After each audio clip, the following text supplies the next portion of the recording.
He can come in. Come on, Cooper Mac. Cooper's going to come and join us. Okay, bye. Wait on. Okay. That's probably better. Okay. Go live. I think that we're here. Shall we check, Alyse? It seems like. Oh, wait. Yeah, I'll check. Hold on. Okay. Oh, wait. Yes, we're live. Someday we'll just go live without any kind of, are we live? I think it's StreamYard makes it confusing. So I think a little bit. Anyway, We're live. We are here with this week's debrief from our podcast, Bewitched, Breaking the Spell After Spiritual Mentoring Goes Wrong. We had an epic episode this last Thursday that came out that you can listen to on my podcast, Sheology by Dr. Robyn, McKay, or Alyse's podcast, Reclaiming Consciousness. And we talked with Andrea Donnelly, who's one of my favorite humans. And I said it right at 11:11. I said her name at 11. Oh, I love that. I know, I do too. Anyway, so you can listen over on the podcast for Andrea's story. But today, as always, we love to do a debrief to talk about that episode, any questions that have come forward from our communities. And Alyse, you have something cool coming up in the business side of things that I know people are stepping into based on what we've been talking about. Can you share with us what you're doing, what's going on? Yeah. So I have my program, The Sacred Money Mind, which is now the third time I've done it, but it just gets better each time. So, when it comes to money, I feel like so much of what we learned in like the spiritual money manifestation, money energetic space, like is kind of bullshit in a lot of ways. For lack of a better term. That's my professional diagnosis of it. No. So, especially, with this whole conversation we've been having about Betty and a lot of the things that were supposed to be helpful, but actually just were confusing and unhelpful. My program, The Sacred Money Mind, is kind of like a response to that shows you a real way to change your relationship with money. And this is the way that I completely shifted my relationship with money, and my clients have, right? Because it's not really about just energetics or just your mindset or any of that stuff. I mean, that stuff is important, but really from what I've been able to see from working with hundreds of clients at this point is most of the time we're just projecting our core wound onto our relationship with money, the same way we're projecting it onto everything else.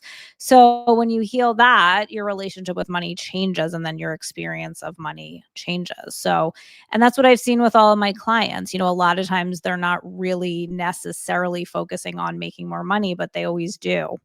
Or something shifts so that more money comes in, so it's a 5-day live training on Telegram, but you also get access to a ton of digital content that you can binge like a podcast. And I take you through my simple process to heal your core wound, so that you can change your relationship with money. And that's starting on April 1st, and it's only $33. So it's kind of like a no-brainer because this information is so valuable and easy to apply to create a change quickly. So I'm excited about that. We start April 1st, and I would love to have everybody join.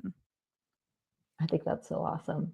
Yeah. I mean, great. When I look back at the money story stuff, people have been talking about that since before I became an entrepreneur in 2010, 2011. Like that was one of the first things that people talk about is your money story and healing your money story and so on. And I think that what makes yours so unique, your approach and your perspective so unique, is because of your clinical background dealing with people's traumas and the evidence that you have seen over and over again about, I love how you said it, about how your core trauma gets projected onto money.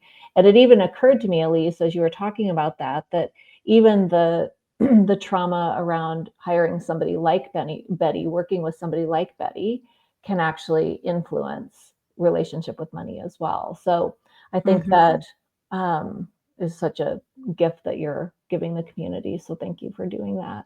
And they can find your stuff over on is the link in your bio, or how do they? Yes, or just DM me for the link, actually, because I don't think I have the link in my bio right now, but or you can find it on my website as well. Cool.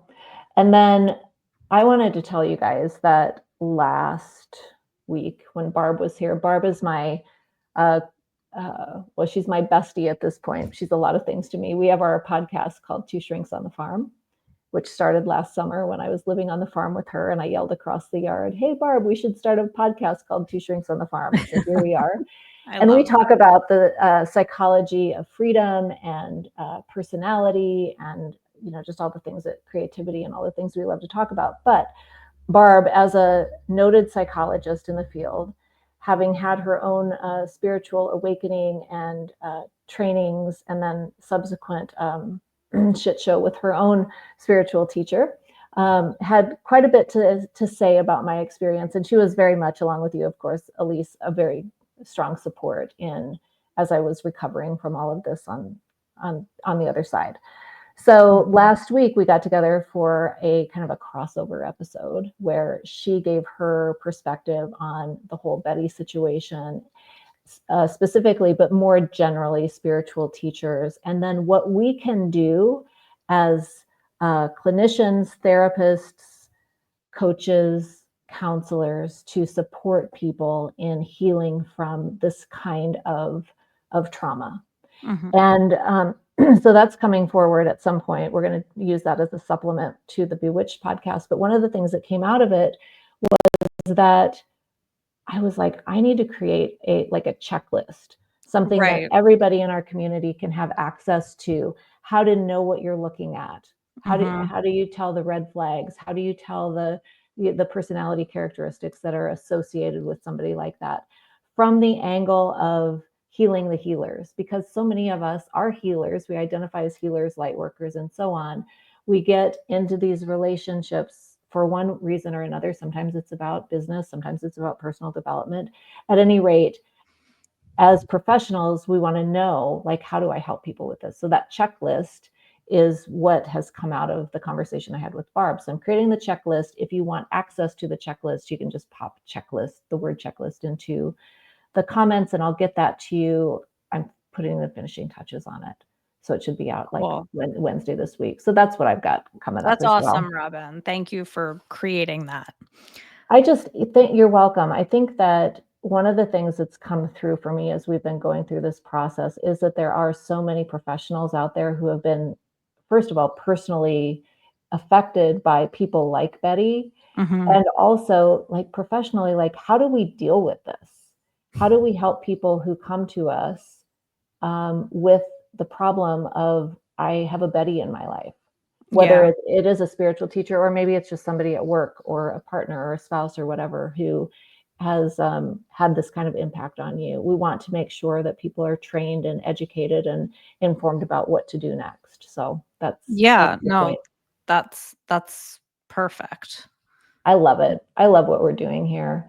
So thanks everybody for joining us. If you would like to say hello to us, if you have questions, please pop those into the comments, and we're happy to answer those. But let's get to the heart and soul of why we're here today, is to debrief Andrea's podcast episode. Yeah. Is there anything you want to bring up first about it? Well, so here's the thing that struck me about Andrea's episode, is that she was somebody who, in the episode, very much revealed a long-standing background of her own trauma from childhood.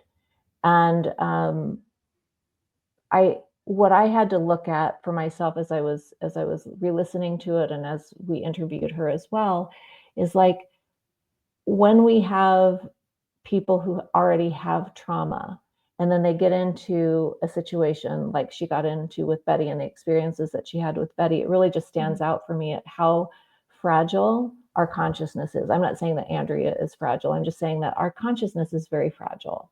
And it just, for me, it just stood out how important it is for us to be the guardians of our own consciousness and to assist other people in reclaiming their guardianship, their stewardship of their own consciousness as well.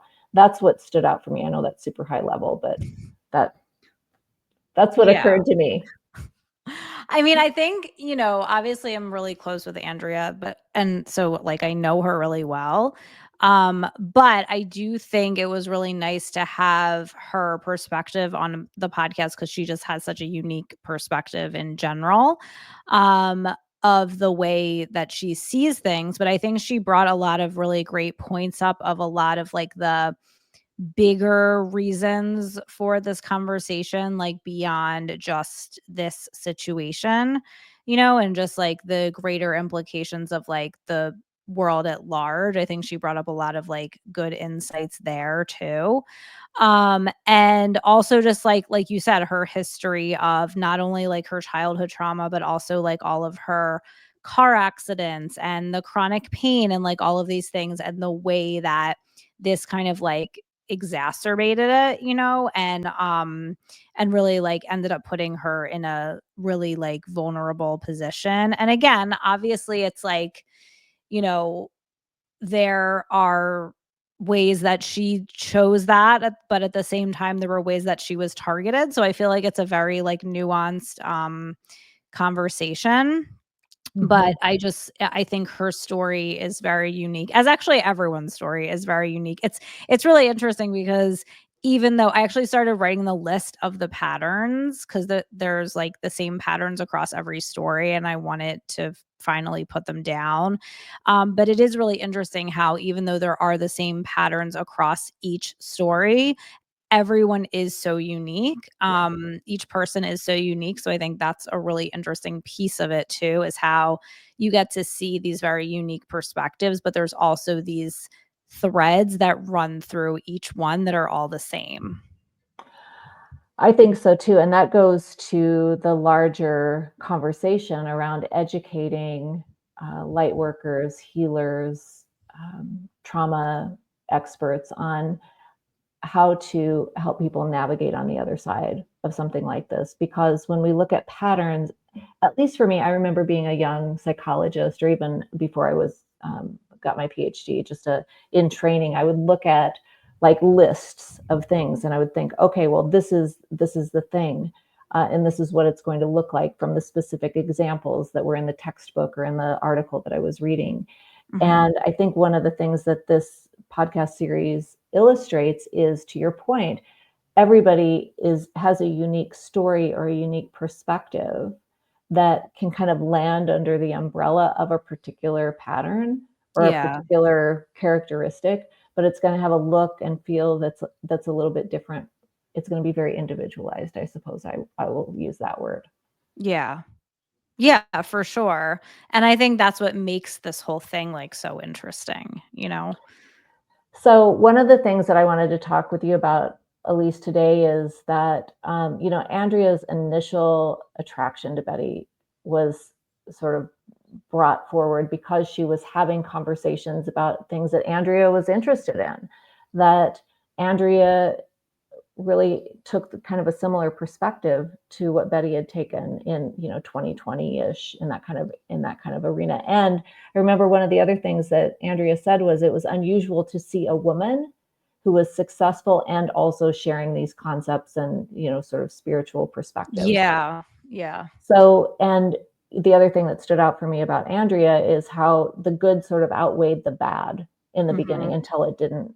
Which brings me to the question about some of the early warning signs that a spiritual mentor might be crossing the line from guidance into control.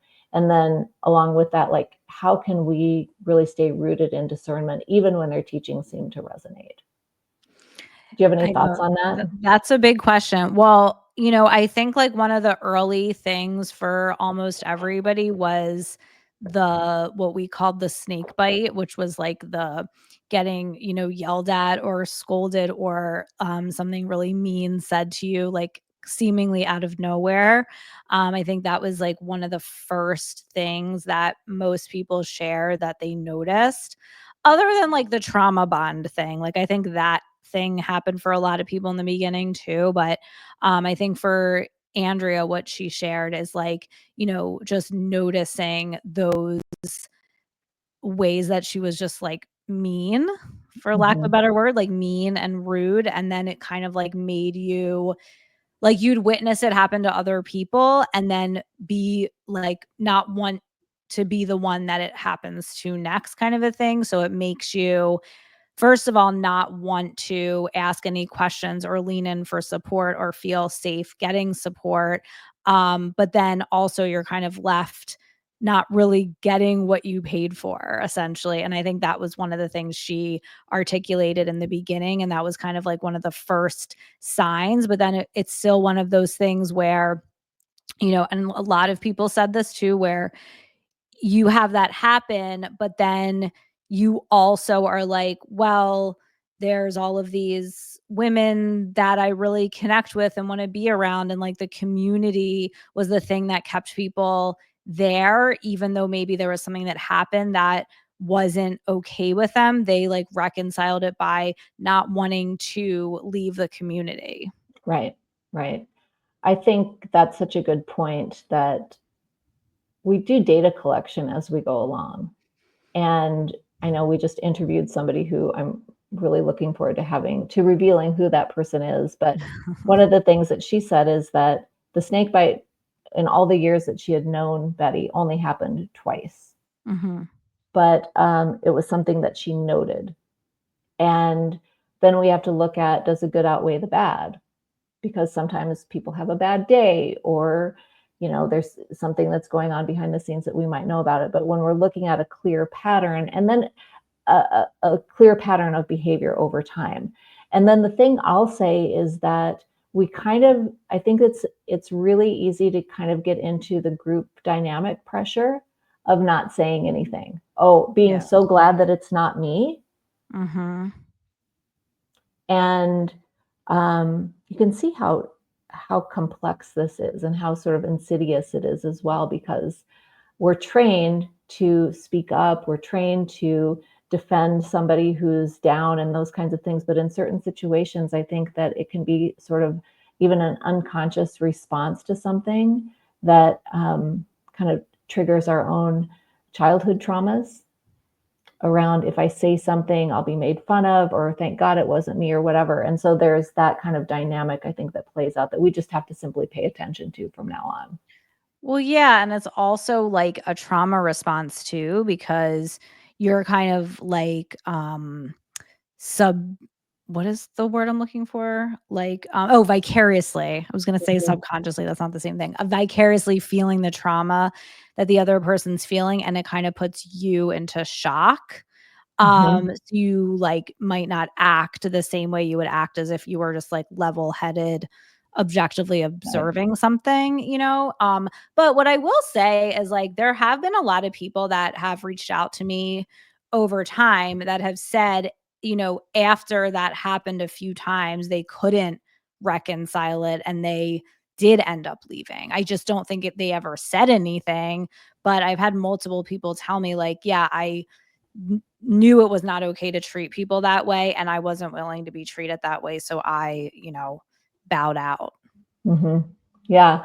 And I think that even if they would have said something, that would have never come forward in any kind of mentor, I use air quotes around mentor relationship. It would have been very much swept under the rug, for sure. And for sure. That other person would have been made wrong. That was pretty much the MO, is that when somebody would leave, it was they were the problem, and good riddance was kind of the energy of it. Yeah, for sure. And that was the other pattern too that I think people started to like notice after a while, is like, and I know for me, I did very early on. It's like I've never met someone that fires so many people. But I really do think that it was like, as soon as she saw that you were going to like be onto her or challenge her in any way, she would get rid of you. Yeah. I was thinking about this too, that, in this group dynamic of fear of being fired or smeared, and, the courage that it actually took Andrea to leave. And I remember when that happened. that she just decided to step out of a program. And so many of us, whether it's with Betty or somebody else, have stayed in relationships and programs and groups long past the point of alignment because of fear of being cast out or losing momentum. That was my big thing, losing momentum or fear of making the wrong choice. So when we think about it from the perspective of here we sit now, what helps us to know when it's time to walk away?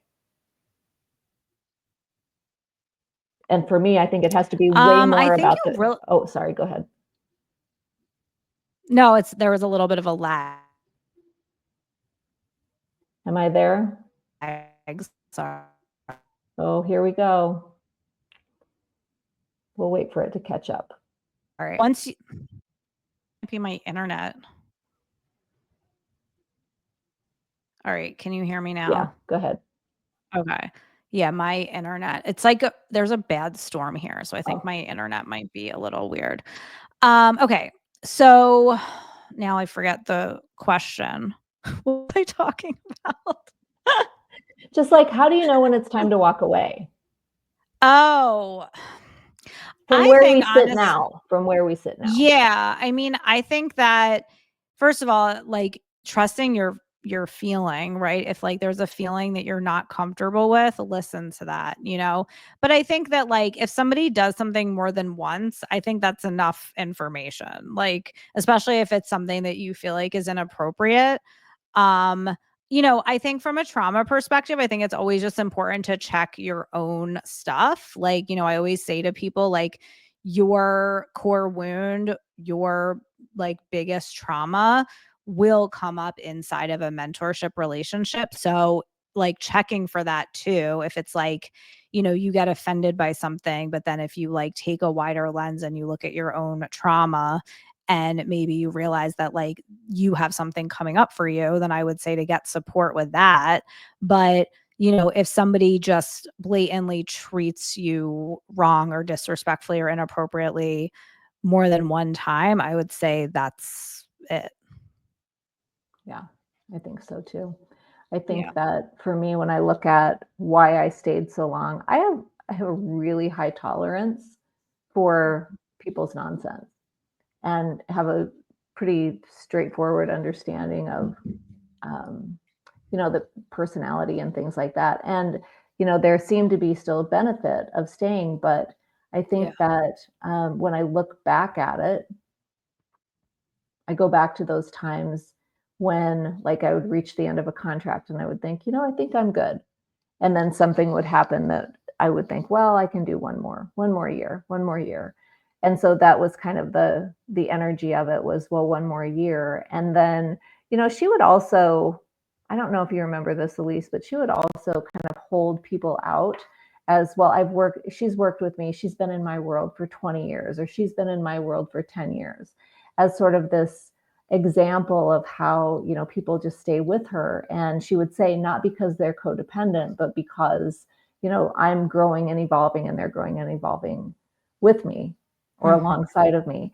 And I think that was something that kept me in longer, because I would see people who are going to be on this podcast who had been with her for many years, longer than I even had.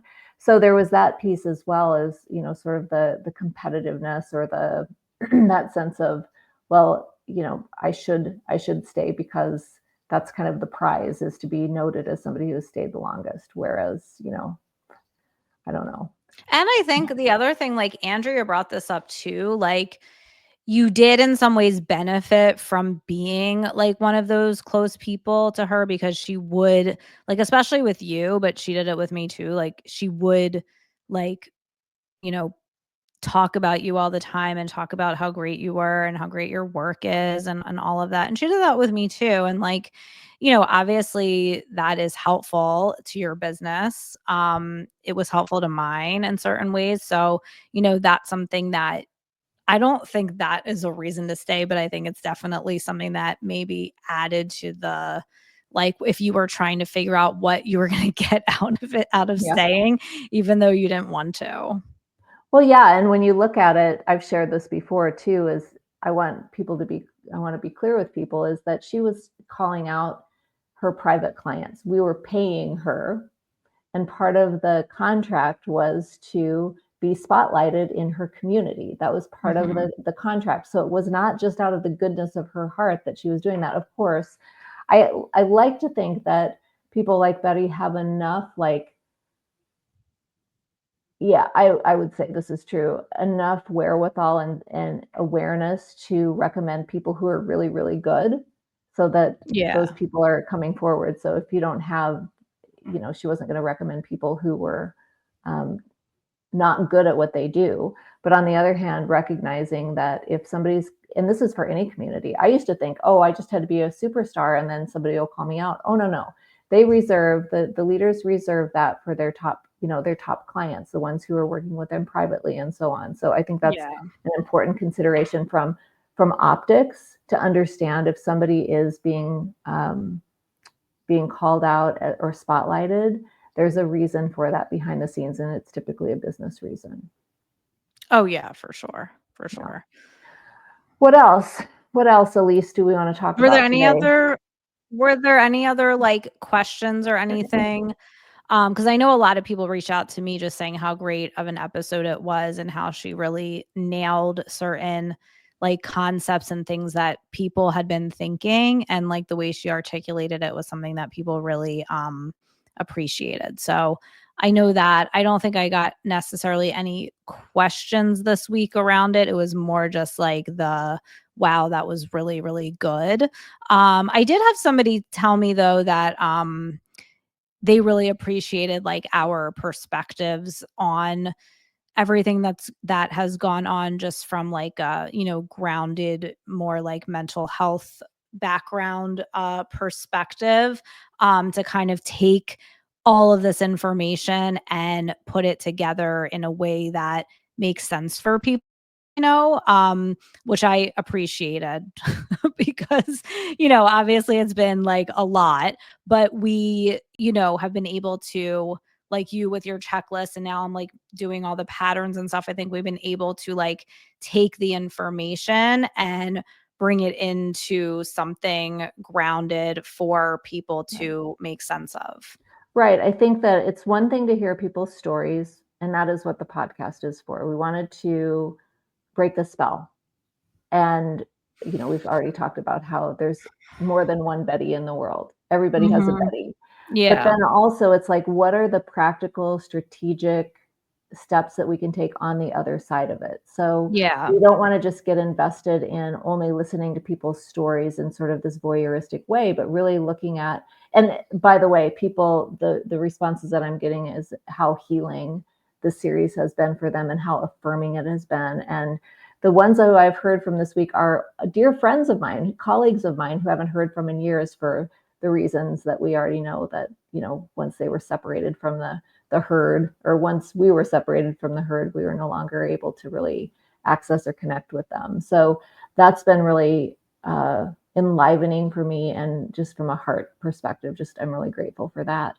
And also, we still have to wonder, like, what are the next steps? Like, what are the things that we can do on the other side of this to liberate consciousness, to restore ourselves to what our sacred mission is? And one of the things I think it wasn't a question, but one of the things that stood out for me about Andrea's conversation was, what better way to pull a bunch of light workers, light leaders off of their paths and to get them on some kind of, she called it a hinky timeline. And I thought that was so perfect, because really, truly, the whole sort of process was, lining you up with your, your sacred purpose and being on your highest timeline and everything like that. And really, one of the things that we see about the people who lead organizations or lead processes like this, cultish processes, is that they will play on members' hopes and dreams, and highest values and things like that, and make sort of promises that obviously don't come true, and really just serve as a distraction to what they're meant to be doing in the world. So yeah, no, I love that. And I thought that was a really great like insight that she had. And I totally agree with it for sure. For sure. All right. So we're going to go ahead and close ourselves out for today, I think. Any final thoughts, Alyse, before we say goodbye? No, just don't forget to, reach out to us if you want Robyn's checklist, to comment below or DM her, and then DM me for the Sacred Money Mind info. And then also don't forget to send in your questions. And I'm really excited for this week's episode too. I know. Who do we have coming up? We have Nicole. Nicole. Oh, our unicorn. She's coming up. I love her perspective and I love her straightforwardness. So it's a good episode. So she's very entertaining. 100%. Yes, I'm just remembering that one part where we were talking about the it's gold. Wolf Sanctuary. She gave a whole new perspective on this wolf sanctuary, not the one that I go to in Sedona, but another one. Yeah. And I was like, holy smokes, I had no idea. Of course I didn't. Learn something new every day. So that's what that looks like. Okay, now I understand. All right. So we will see you next week, same time, same bat time, same bat channel, and send us your questions, and we will see you soon. Love you guys. Love you. Bye.